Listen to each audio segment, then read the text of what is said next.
Hey everyone, this is Sasha. And Claire. And this is Dare to Rise. Hey everyone, and welcome back to another episode of Dare to Rise with your hosts, Claire and Sasha. Hey. Today's episode is about slipping back into negative thinking and how to get off that negativity train. So, I'll have to admit that this is very difficult for me to admit out loud to everybody, but going through a pretty difficult time now in my personal life. It's very difficult, stressful, and a confusing time for me right now without really going into the, the details of why and how and what's going on exactly, but we'll take the lessons that we are currently learning from the situation. Claire actually texted me really upset, and I was actually quite surprised by some of the texts that she was sending. She clearly was on a very negative track of mind. And one of the texts I picked out specifically to share with permission from Claire Yes. is something that I think is really important because I think that no matter what is happening in our lives and what we're doing and even what we're trying to accomplish, um, doesn't necessarily mean that you're doing something wrong. Your feelings are valid and these things happen, and it's just about you just be kind to yourself and give yourself a break. So the text that I received was, I'm such a hypocrite. I'm doing a podcast with you and telling people to face their fears and rise up, and I can't even face mine. I really hate myself right now. And that's hard to hear as a friend that your friend is suffering and going through that time. But It's hard to hear myself now saying that, and I can't believe that I was so far down and so deep into my negative thinking that I actually said that. I think the good thing is that you actually felt comfortable enough to say that to me and share that Yeah, that's how you were feeling. yeah. And that's when I was able to step in and be that positivity in your life and Mm. shower you with praise and telling you to be kind to yourself and giving you everything that you needed, I think, at that time. Yes, it was so helpful. I'm so lucky that I do have you and a support system in my life that can kind of help me away from that dark place, that dark night of my soul. I like to dig deeper into my emotions and why I'm feeling the way that I'm feeling and saying and doing. I like to kind of get into it. I want to understand it. So one of the teachers that I absolutely look up to is Tony Robbins. And he talks about how people have a need for certainty. They are comfortable in their own discomfort. So we're going to link this article. It's very in depth and it talks it's very helpful in my opinion. Um, so essentially, in a nutshell, there are seven fundamental basic human needs, and one of them is the need for certainty and the need for the known. So in this case, I was very comfortable and I knew very well how to beat myself up. That's like when I'm going through a stressful time, that's my default. I default to blaming myself and hating myself. That blame and the self-hatred and negativity, I know how to do that well and I'm comfortable um in that thinking pattern. So when you were feeling down, you kind of just reverted back to what you know, because Yes. in the situation at hand, you were stressed out and you needed to go back to something that you were comfortable with, and that thing you were comfortable with was the negative thinking And the and blame. blaming and the hatred and everything that comes along with that, and then it just spirals out of control from, once I got to the root cause of, okay, so I had to do some soul searching, and I wanted to know, why do I do this to myself? And found out that it was, due to my childhood old conditionings, and I'm addicted to that feeling of really feeling bad about myself. And I think it's really easy to go back into that because it's what you know. You don't know how to necessarily think positively. I mean, you know how to, but like in that moment, your emotions take over. And Yes. because you're having a rough day or you're going through a particular situation, um, even questioning yourself, that leads down to that negativity path. And before you know it, you're deep in it. Hmm. And it's really hard to get back up. So, in your situation, you did a really good thing and you voiced it to me so that I would know that you were going through that. And I think a lot of people Yeah. don't do that. A lot of times, people are feeling that way and they feel like they can't share it with other people. They feel isolated and alone and separate. And that is funny because it's not real. It's not true. It's something that you create in your mind. You think you're alone, you think you have nobody and you have no friends, that nobody cares about you. That's just something that you're telling yourself in that moment, in that feeling. You're you're separate and you have no friends and you're Yeah, isolated. and it's And really hard to get out of that. When you're in it, when mhm, you're feeling those emotions, it's extremely challenging. And if you listen yes. to our previous episode, we did talk about cognitive distortions and Mm, feeling those negative or having those negative thoughts and ways that you can try to combat them through analyzing your thoughts and your thought patterns. But mhm. in this instance, sometimes you just can't do that. You're so in the emotion that sitting down, taking time to write it is too hard. You're not even thinking about that. You're like, I'm just feeling this and I am just beating myself up and I this is all that's going on. And so Yeah. in those cases where you can't even take a step back to write your thoughts down, reaching out to somebody is a really good way to do this, whether it's your spouse or a family member or a friend or even a therapist. Like anything you can do to reach out when you are feeling like that, that is going to make an impact because I think that with our conversation, correct me if I'm wrong, I don't want to boast my or toot my own horn, but I think that because you told me that, I was able to get you to a better place. It might not have been like 100% you were perfectly fine, but I got you back to a place where I think you were able to then analyze what was going on. Oh, definitely. Just being reminded that first of all, just the thought that I had someone that I could reach out to was huge for me. Like I said, I did say that creating separation and walls around people is an illusion.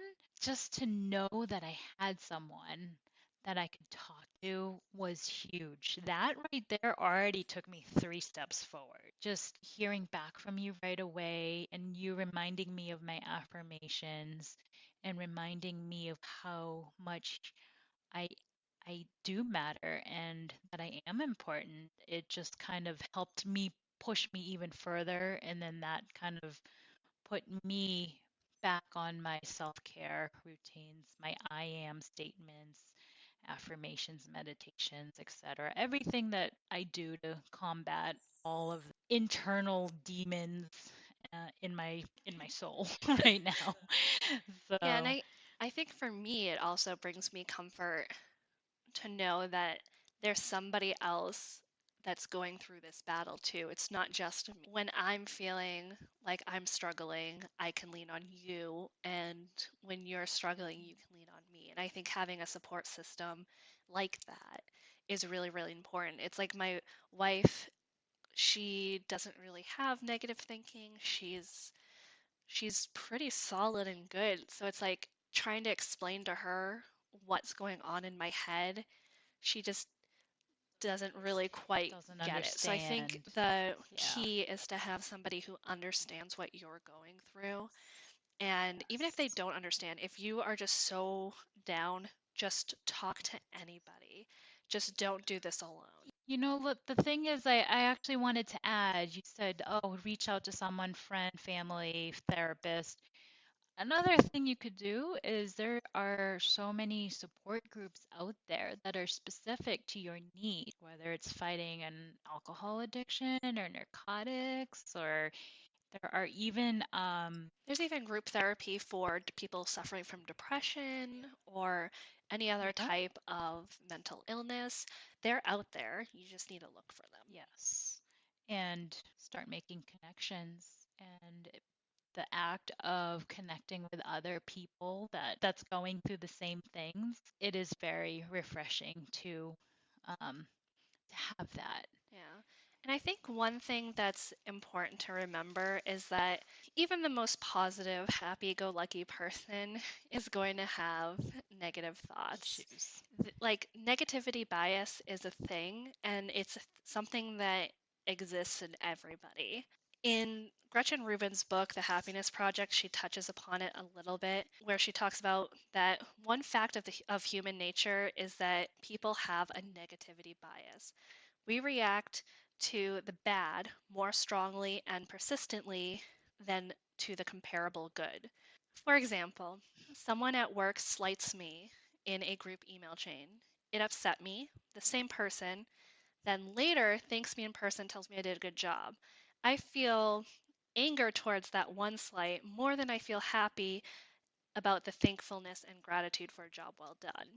And that's perfectly normal. Going further into that, there was a study done by John Cacioppo, PhD at Ohio State University.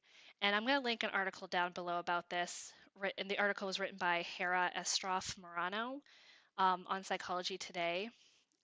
And in the article, she says that John Cacioppo showed people pictures known to arouse positive feelings, say like a Ferrari or pizza. Pizza. Those certain to stir up negative feelings, a mutilated face or a dead Oh, cat. what? And those known to produce neutral feelings, a plate or a hairdryer. And while he was showing these images to the people, he was recording their electrical activity in the brain's cerebral cortex that reflects the magnitude of the information processing taking place. And he demonstrated that the brain reacts more strongly to stimuli it deems negative. There is a greater surge of electrical activity. Thus, our attitudes are more heavily influenced by downbeat news than good news. Well, that explains 90% of the news that we watch on TV. And it's funny because people complain about how awful the news is, and then what are they doing? They come home and they put on the news. Yeah. I actually don't even watch the news because Me it's too too. upsetting to me. Yeah, I just can't. Yeah. It's just, it gets me down this negative The train. only thing I can really watch is the weather. Yeah. And even then, sometimes. Yeah, we have apps on our phones now. Yeah. If I need to know the weather, I'll just look at my app on the phone. I stay away from the news as much as possible. Yeah. It's really something. Just because we have this negativity bias doesn't mean that's not there for a reason. Through evolution, like back in the day when, cavemen, they needed to remember the bad things that happened so that they wouldn't do them again and Yeah. survive. So It, it goes back way back into our history, and that's why it's ingrained into our brains that we tend to think more negatively. yeah, it's a survival mechanism. We needed it to survive, literally. Also, going back to Gretchen Rubin's The Happiness Project book. She continued to say that one consequence of negativity bias is that when people's minds are unoccupied, they tend to drift to anxious or angry thoughts. And rumination, which is dwelling on slights, unpleasant encounters, and sad events, leads to bad feelings. In fact, one reason that women are more susceptible to depression than men may be their greater tendency to ruminate. Men are more likely to distract themselves with an activity. And so I think that's really interesting because if you are more likely to think negatively and you're thinking negatively already and you are feeling like that, it's even harder for you to get out of it because Yeah. you are thinking about that. And once you get going, it's going, going, gone. There's no coming back unless you have, well, Unless you do something, yeah. awareness. Yes, for I think that a big part of learning to control your thoughts and your feelings and emotions, a huge part of that is awareness. So once you're aware of it, you can look for red flags and indicators, and then from there you can stop and slow it down. I mean, you and I have done a lot of like personal development work and therapy too, which has helped drastically kind of slowing down our thinking and recognizing when we're getting into a pattern. And it's funny that you say like all of these studies and the Happiness Project, it all ties together. Where then Tony Robbins, they're all saying the same thing. It's like to the core of it, it's like that's what we know, and that's what we default Yeah. to. What I mean, if we have learned to be like this, Yeah. then certainly we can unlearn it, Yeah. right? Through through awareness and then changing. And that's essentially what we do every time we are aware of a pattern and then we stop it and then we combat it. And I So, know for me, like in the past when I have gone down that negative path, when I think back to before I had therapy and before I even realized what was happening, I would just continue down that path, continue down until it got to the point where I was like, why am I even alive? Why is this happening? Like, and that's when the suicidal thoughts would come in. So after therapy, just as I start going down that path, I'm already starting to recognize that I'm going down that negativity bias track. And I'm actually like, so I'll start thinking, oh my God, I suck. This, like, what am I doing? This is horrible. I'm a horrible person. And then that's a point I'm like, wait a minute, stop. I'm starting to go down that path again. I need to change my thought pattern, and I either try to think about something else, and if I see that myself is still continue to get back, that's when I will try to do something that occupies my mind, like watch a show, read a book, something that really makes me focus like on that other changes, thing. like it's kind of like essentially you're like changing your direction, Yes. like redirecting your attention.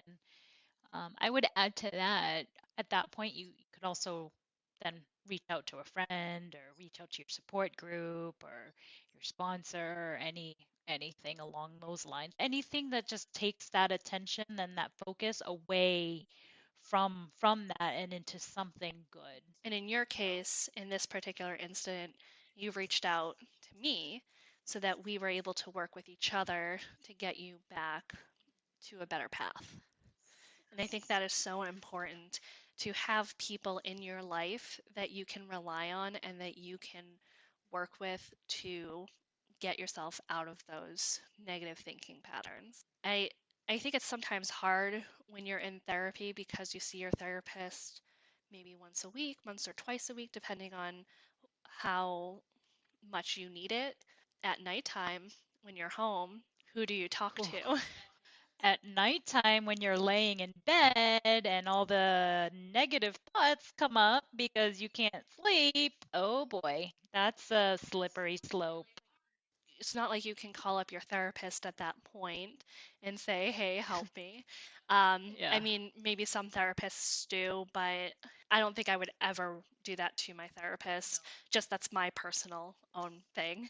But Yeah. there are other things out there. Like if you don't think that you can talk, like if you don't want to wake up a friend or your spouse, but you do need to talk to somebody, there are plenty of sources out there. In each of our descriptions of our podcast, we have a suicide hotline number.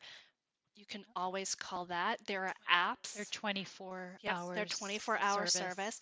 There are apps out there, for example, BetterHelp, where they will put you in touch with a therapist right away.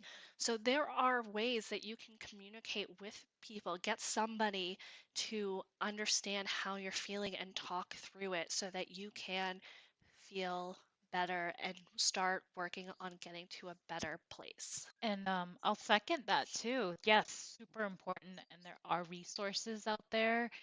I know for me, the worst time for me was at night when I can't sleep and my mind, and I'm trying to sleep, and then your brain just goes there. That's when I started looking up audio recordings on YouTube of positive self affirmations.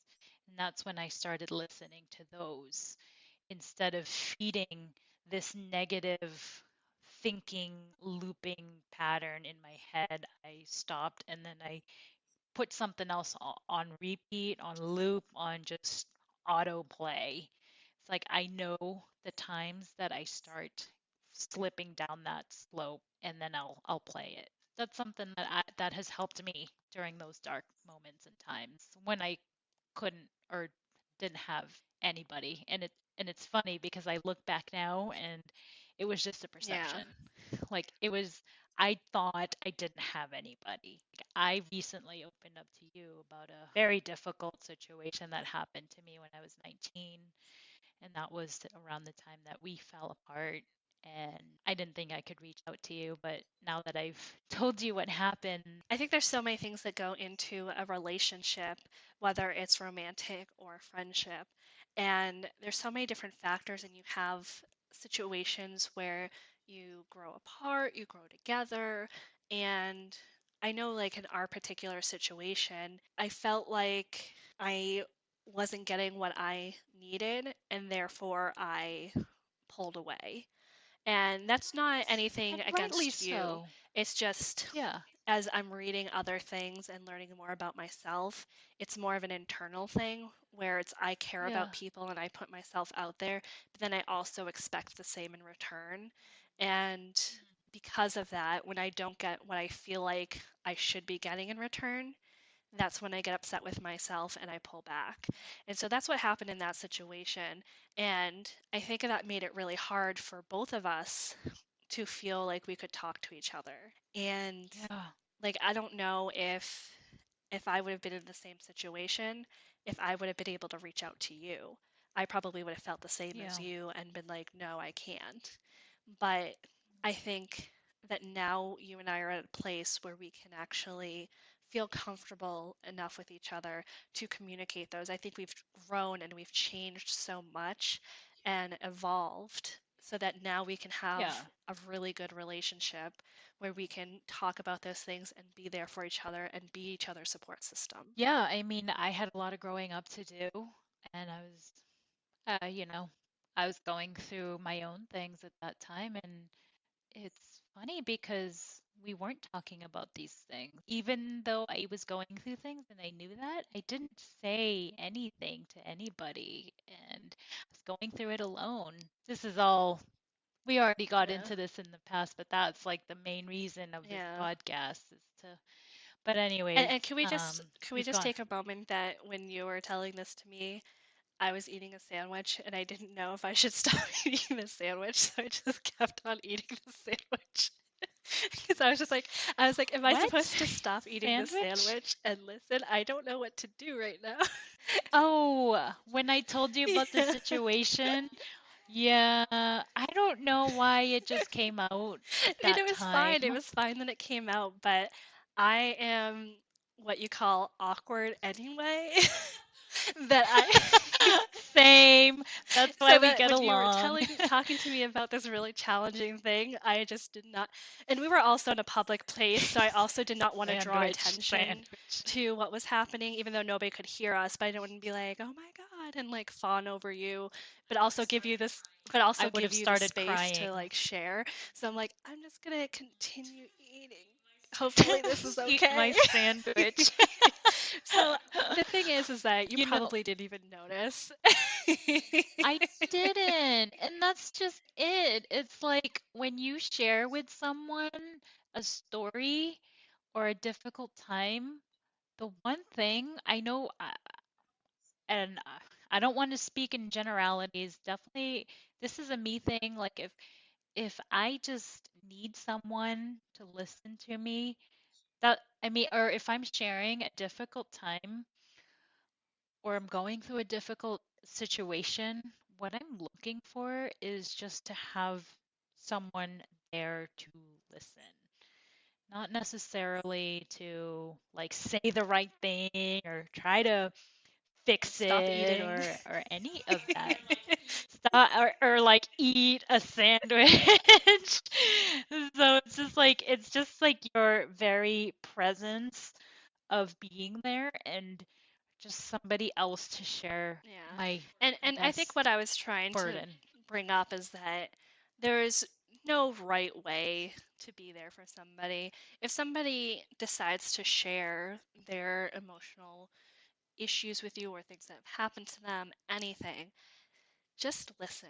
That's all you really need to do. You don't need to give Yeah. advice all the Yes. time. You don't need to be No. there to be their hero and rescue them. Sometimes all you need to do is just listen, even if you are Yes. awkwardly eating a sandwich Eating a sandwich by the pool.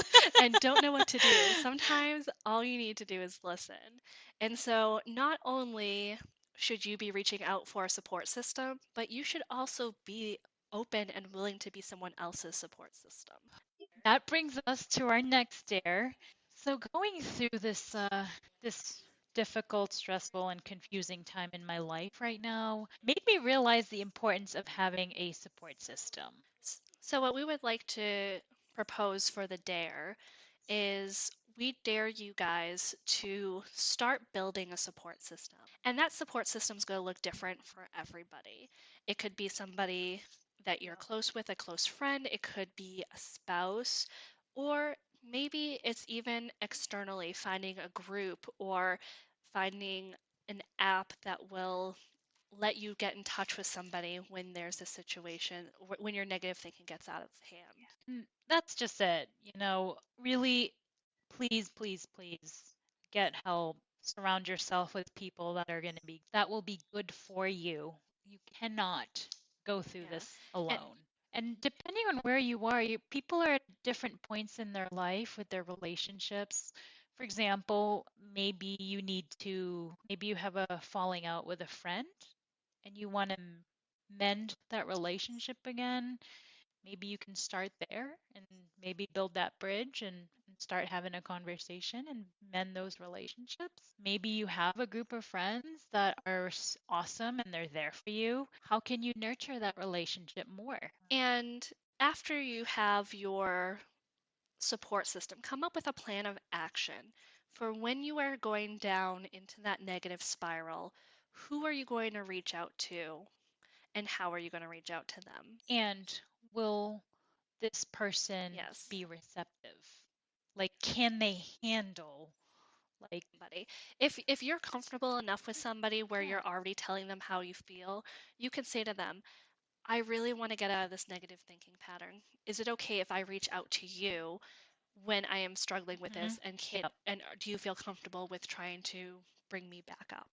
Yeah, don't just like vomit your like entire problems to a person who like, whoa, like they can't even handle it. They don't even know what to do. Like they don't even know how to support you. So, yeah, definitely it's important to kind of gauge where everybody is and their Yeah. comfort level and And how they can again, support you. if you're not comfortable reaching out to a specific person in your life, there's other resources out there for you. You can get a support system, not necessarily by the people that you see every day, Yep. but you can go to a group or use an app like BetterHelp or anything else.